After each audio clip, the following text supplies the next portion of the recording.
जरा सोचिए, आज के जमाने में एक मॉडर्न इंडियन शादी हो रही है।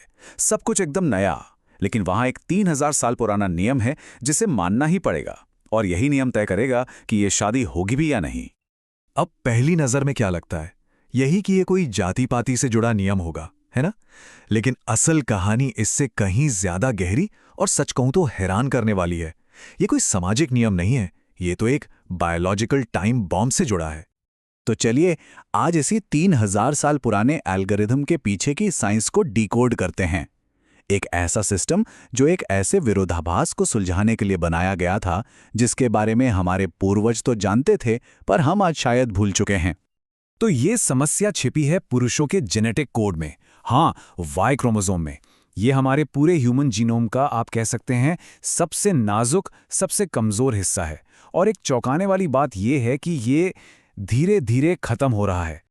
इसे समझने के लिए ना, एक्स और वाई क्रोमोसोम को दो अलग अलग कंप्यूटर सिस्टम्स की तरह देखिए। जो एक्स क्रोमोसोम है वो एक दमदार रेड स्टोरेज सिस्टम जैसा है। मतलब उसके पास हमेशा एक बैकअप कॉपी तैयार रहती है। एक कॉपी में कुछ गड़बड़ हुई, कोई बात नहीं, दूसरी कॉपी सब संभाल लेगी। पर वाई क्रोमोसोम, वो बेचारा एक अकेली लोन वुल्फ हार्ड ड्राइव जैसा है। कोई बैकअप नहीं। अगर इसमें कोई खराबी आ गई तो बस वो खराबी परमानेंट हो जाती है। साइंस की भाषा में इस प्रोसेस को कहते हैं मुलर्स रैचेट। रैचेट देखा है? वो टूल जो सिर्फ एक ही दिशा में घूमता है, पीछे नहीं आ सकता। बिल्कुल वैसे ही वाई क्रोमोसोम पर जेनेटिक गलतियां यानी म्यूटेशंस पीढ़ी दर पीढ़ी सिर्फ जमा होती जाती हैं। ये एक वन वे स्ट्रीट है। इन गलतियों को ठीक करने का कोई रास्ता ही नहीं है। और इसका नतीजा क्या हुआ? नतीजा चौंकाने वाला है। लाखों सालों के सफर में वाई क्रोमोसोम अपने 97% ओरिजिनल जीन्स खो चुका है। 97%।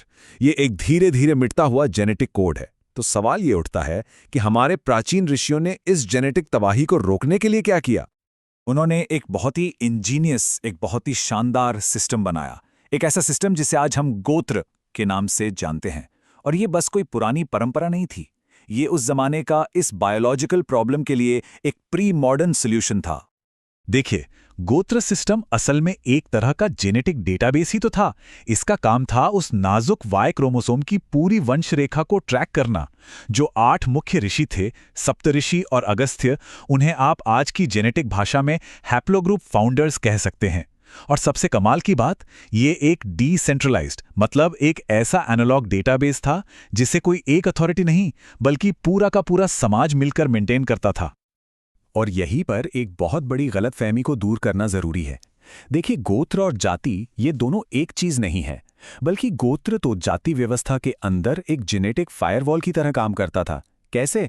जहां जाति व्यवस्था कहती थी कि अपने समुदाय के अंदर शादी करो, जिससे असल में जेनेटिक प्रॉब्लम पैदा होती है, वही गोत्र सिस्टम कहता था कि अपने वंश के बाहर शादी करो। मतलब एक प्रॉब्लम क्रिएट कर रहा था तो दूसरा उसका सल्यूशन दे रहा था। ये सोचना ही कितना फैसिनेटिंग है ना? कि कैसे हजारों साल पुराना ज्ञान और आज की मॉडर्न साइंस एक ही बात कह रहे हैं। अगर आपको भी ऐसे ही एंशिएंट विजडम को साइंस की नज़र से समझने में मजा आता है, तो ऐसे ही और विश्लेषणों के लिए सब्सक्राइब करना मत भूलिएगा। तो ठीक है, ये सिस्टम था, पर ये काम कैसे करता था? ये जेनेटिक कोड को सुरक्षित रखता कैसे था? इसका सबसे सीधा जवाब है इनब्रीडिंग को रोकना। मतलब बहुत करीबी रिश्तेदारों में शादी को रोकना। और देखिए, नंबर्स झूठ नहीं बोलते। अगर माता पिता में कोई रिश्ता नहीं है तो बच्चों में किसी बड़े जन्मदोष का खतरा लगभग 3% होता है। लेकिन अगर माता पिता फर्स्ट कजिन है तो यह खतरा सीधा डबल होकर 6% हो जाता है। गोत्र सिस्टम बस इसी खतरे को कम करने का एक बहुत ही कारगर तरीका था। और ये बात और भी कमाल की हो जाती है जब हम देखते हैं कि कैसे प्राचीन दर्शन और बायोलॉजी एक दूसरे से मिलते हैं।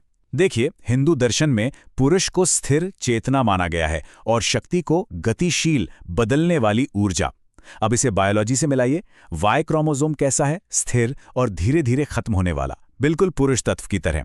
और एक्स क्रोमोसोम वो डायनामिक है, खुद को ठीक कर सकता है, रिपेयर कर सकता है, बिल्कुल शक्ति की तरह। तो अगर इस नजरिए से देखें तो कन्यादान की रस्म सिर्फ एक परंपरा नहीं रह जाती, ये तो एक स्ट्रैटेजिक बायोलॉजिकल ट्रांसफर बन जाता है।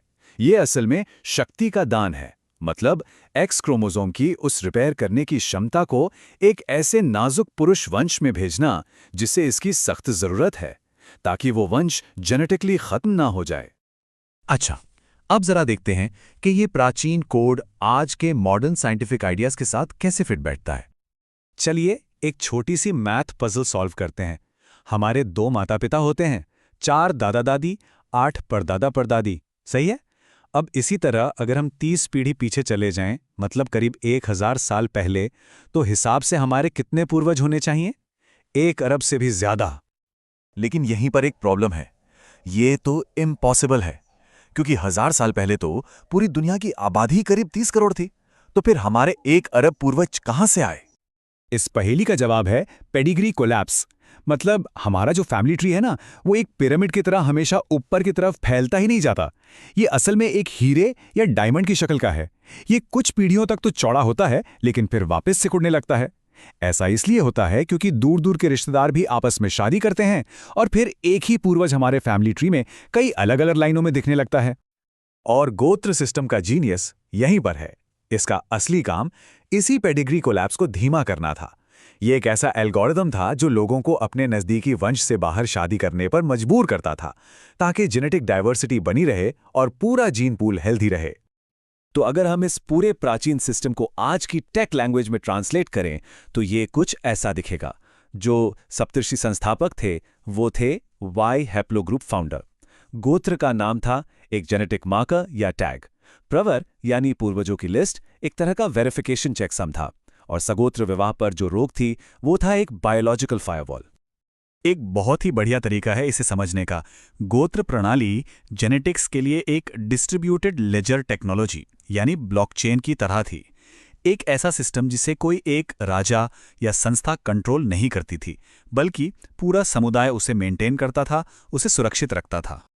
तो अगली बार जब गोत्र की बात हो तो उसे सिर्फ एक पुरानी परंपरा समझकर नजरअंदाज मत कीजिएगा। ये असल में मानव जेनेटिक्स के लिए बनाया गया दुनिया का सबसे पहला और शायद सबसे लंबे समय तक चलने वाला ब्लॉकचेन था।